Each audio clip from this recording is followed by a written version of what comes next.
मणिपुर में जो हथियार लूटे गए हजारों की संख्या में, कल वही हथियार जवानों के खिलाफ, पैरामिलिट्री के खिलाफ वो इंसर्जेंट इस्तेमाल करेंगे। इतने हजारों हथियार लूटे गए हैं, कार्बाइन है, इंसास है, एलएमजी है, बॉम्ब है, उनको रिकवर किया जाए। जब माननीय सांसद एमएलए जब पुरानी पेंशन ले रहे हैं तो 2.5 दिन के सांसद पेंशन ले रहे हैं, तो क्या पुलिस वर्दीधारी, अरे यहाँ ना तो पेंशन, ना वन रैंक पेंशन, ना रिहेबिलिटेशन, ना हमारे लिए कल्याण बोर्ड, ना हमारे लिए कोई स्कूल, ना हमारे लिए कोई रिहेबिलिटेशन। मरते रहो प्यारे फोकट में। झंडे की रक्षा हम करते तभी देश सुरक्षित है, और वही जवान झंडे में लिपटकर शहादत के बाद आखिरी सफर तय करता है, तो हमसे बड़ा देशभक्त और कोई हो ही नहीं सकता। 2023 में ऑनरेबल दिल्ली हाई कोर्ट ने एक फैसला सुनाया कि पैरामिलिट्री के जवान, CRP, BSF, ITBP, SSB, CISF के जवान, वो भी armed forces of the union है। दिल्ली हाई कोर्ट का हिस्टोरिकल आदेश, और ये armed forces of the union first line of defence है। सेना की तर्ज पर इनको भी पुरानी पेंशन बहाली की जाए। दुख की बात है, यहाँ से 1000 गज है माननीय प्रधानमंत्री का कार्यालय, आपके मीडिया के माध्यम से वहां तक आवाज जाए कि सरकार ने उसके खिलाफ में उसको सुप्रीम कोर्ट ले गई। तो साहब ये कैसी दिवाली। आज पूरे देश को मणिपुर से लेके, मिजोरम से लेके, आपके कश्मीर से लेके नक्सल बाहुल क्षेत्रों में हर जगह पैरामिलिट्री के जवान हैं जो चाक चौबंद चौकसी कर रहे हैं। हमारा घर सरहद पर है। जवान एक साल में बड़ी मुश्किल से छुट्टी आ पाते हैं। इलेक्शन की वजह से, चुनावी मौसम की वजह से जवानों की छुट्टियां बंद हो गई, अभी फिर बंद हो जाएंगी। 10% जवान छुट्टी नहीं काट पाएंगे। हजारों सैकड़ों किलोमीटर घर से दूर, आपने देखा आए दिन जवान आत्महत्याएं कर रहे हैं। ड्यूटी की अधिकता, घर से दूर, क्या होगा। तो हम अभी देखो मणिपुर में जो हथियार लूटे गए हजारों की संख्या में सोफिस्टिकेटेड वेपन, हो सकता है कल वही हथियार जवानों के खिलाफ, पैरामिलिट्री के खिलाफ वो इंसर्जेंट इस्तेमाल करेंगे। हम चाहेंगे माननीय प्रधानमंत्री जी, वो जितने हजारों हथियार लूटे गए हैं, कार्बाइन है, इंसास है, एलएमजी है, बॉम्ब है, उनको रिकवर किया जाए ताकि समाज में आपसी सद्भाव बने। और पैरामिलिट्री तो बनी सद्भाव के लिए। अब हमारी ये देखो ना, ये वर्दी पहले खाकी होती थी, पहचानते थे, अब तो वर्दी कॉम्बैट कर दी गई। लोग सोचते हैं कि भाई ये सेना के जवान है, नहीं, ये सीआरपी, बीएसएफ, आईटीबीपी। हम चाहते हैं कि जो जवान, जो सुविधाएं मिलनी चाहिए वो मिले। मैं 20 लाख पैरामिलिट्री परिवारों की बात कर रहा हूं जिनके यारे प्यारे रिश्तेदार संख्या 1 करोड़ पार। कहाँ मिलेगा? अब तो अग्निवीर बना दिया है। अग्निवीर की मैं बात नहीं करता, हमारी बात कर रहा हूँ।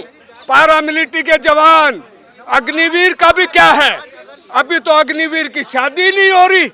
बोलेंगे पहले लड़की वाले आते हैं, भाई लड़का वीर है कि अग्निवीर है, फुलवीर है, कौन सा है कि अग्निवीर है। तो लड़के को वापस चले जाते हैं, बोलते हैं भाई 4 साल के बाद आके ये हमारी छोरी क्या खाएगी। तो ये जो है उस मुद्दे पे नहीं, मुद्दा यही है कि पैरामिलिट्री के जवान जो चाक चौबंद पूरे बॉर्डर की चौकसी कर रहे हैं, -40 डिग्री हिमालय में कौन बैठा है, आपसे ही पूछते हैं, आप बोलोगे साहब सेना। न्यू पेंशन मिल रही है। न्यू पेंशन, ये झुंझुना हमें नहीं चाहिए, ये झुंझुना है, झुंझुना।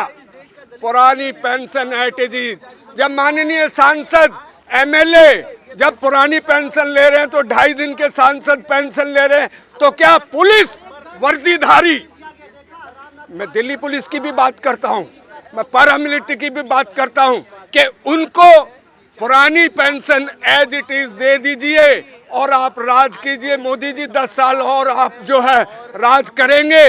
मैं जवानों की बात करता हूं, अर्धसैनिक ऊना साहब नाम ही ऐसा, अर्धसेना है, चाहे अर्धनारीश्वर हो, चाहे अर्धनंगन हो, चाहे अर्धवर्ताकार हो, और चंद्रमा एक हम अर्धसैनिक। No, we are the full सैनिक। मोदी जी दिवाली में आपके साथ बिताते हैं, पहुंच जाते हैं जवानों के साथ, फिर कहाँ की नाराजगी है? माननीय मोदी जी बताएं कि भाई वहां पे 1 रैंक 1 पेंशन, हमारे बड़े भाई सेना, उनको तो 1 रैंक 1 पेंशन भी मिल गया। अरे यहाँ ना तो पेंशन, ना 1 रैंक पेंशन, ना rehabilitation. Sainik Kalyan board, each and every state for Indian army, why not for paramilitary forces. Sainik school, और सैनिक स्कूल नहीं होने चाहिए साहब। सरदार पोस्ट को तो बना दिया 3,500 करोड़ में, जो फाउंडिंग फादर थे सीआरपीएफ के सरदार पटेल। अगर स्कूल बनाए जाते, यूनिवर्सिटी बनाई जाती तो कितना अच्छा होता। नौकरी तो मिल रही है पुलिस में भी, आर्मी में भी, आपको फिर दिक्कत कहाँ है? अरे दिक्कत क्या है, जो -40 डिग्री में पूरे देश को संभाले हुए जवान, उनको एनपीएस का झुंझुना नहीं ना साहब, फुल पेंशन चाहिए। सुविधाएं तो दी जा रही है ना। कौन सी सुविधा? शहादत में भेदभाव है ना। शहादत, एक तो शहीद हो जाए और एक मर जाए, तो ये इससे बड़ा भेदभाव क्या होगा? पैरामिलिट्री सर्विस पे सरकार ने, राजनाथ जी जब गृह मंत्री थे, उन्होंने बोला था संसद में कि हम पैरामिलिट्री के जवानों को, जैसे एमएसपी, ये किसान वाली एमएसपी नहीं, मिलिट्री सर्विस पे दी जाएगी जवानों को, वो भी नहीं दी गई। ना हमारे लिए कल्याण बोर्ड, ना हमारे लिए कोई स्कूल, ना हमारे लिए कोई रिहेबिलिटेशन। मरते रहो प्यारे फोकट में, ऐसे है हम। हमारा नाम ही आप बार बार अर्ध सैनिक का तो नहीं, वी आर द फुल सैनिक, और हमारा घर बॉर्डर पर है। नक्सल बाहुल क्षेत्रों में आए दिन जवान शहीद होते रहते हैं साहब। 76 जवानों ने शहादत दी थी, तिरंगे कम पड़ गए थे। 2010 6 अप्रैल बड़ा हादसा हुआ था। तो हमारे मोदी ने देश को संभाल रखा है, देश सुरक्षित हाथों में है, आज मोदी है तो। और तो हम कब कह रहे हैं सुरक्षित? देखिए, किसी के हाथों सुरक्षित नहीं है।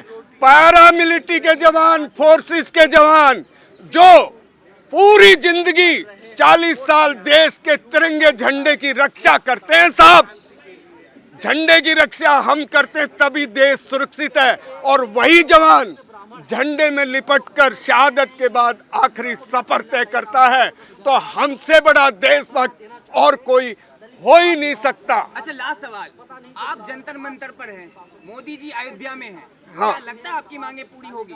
क्यों नहीं होंगी? मोदी जी को यहाँ से आवाज जारी है कि रामलला जिसका आप उद्घाटन करोगे, जिनकी मूर्ति स्थापित करोगे, उस रामलला को सीआरपी के जवानों ने बचाया था। देवी देवता हम पे विश्वास करते हैं, दिल मांगे मोर। आपको मालूम है श्री कृष्ण जन्माष्टमी जहाँ पे है मथुरा में, कौन उसकी रक्षा कर रहा? हम लोग। भगवान विश्वनाथ, सीआरपी वहाँ पे है। आपकी माता वैष्णो देवी, आप जाइए, सीआरपी जो यानी कि देवी देवता भी हमारी सेफ्टी को, सुरक्षा को पसंद करते हैं। लुटियन जोन में जितने भी मंत्री संतरी, सबके बंगलों में दिल्ली पुलिस और पैरामिलिट्री के जवान हैं साहब। बाढ़ हो, भूकंप हो, आम चुनाव, निष्पक्ष भूमिका हम निभाते हैं। स्टेट पुलिस के नहीं होते, वहाँ सीआरपी का डंडा लेके जवान खड़ा रहता है। तो जो हम डिजर्व करते हैं और जो मणिपुर पे है, बिल्कुल हम चाहेंगे माननीय प्रधानमंत्री जी, लोगों में विश्वास जगेगा। आप जो है, आप बहुत बड़े लीडर हैं, आपका डंका विदेश में बजता है, मणिपुर में सुख शांति आए और जो हथियार लूटे गए हैं वो रिकवर हों, और जो है आपके माध्यम से नए साल की पैरामिलिट्री के जवानों को सरहद तक आवाज जाए कि डिसिप्लिन से रहिए, ड्यूटी बढ़िया कीजिए और सुसाइड वगैरह मत कीजिए और अच्छे से रहिए। कौमी एकता माहौल देश में बढ़िया हो। जय हिंद, जय भारत, जय। नेशनल दस्तक की आपसे गुजारिश है कि अगर इसको बचाना चाहते हैं तो नेशनल दस्तक को सब्सक्राइब करने के लिए रेड कलर के सब्सक्राइब बटन को दबाएं, फिर बेल आइकन की घंटी दबाएं। नेशनल दस्तक को बचाने के लिए बहुत जरूरी है कि हर खबर को शेयर करें, लाइक करें, कमेंट जरूर करें।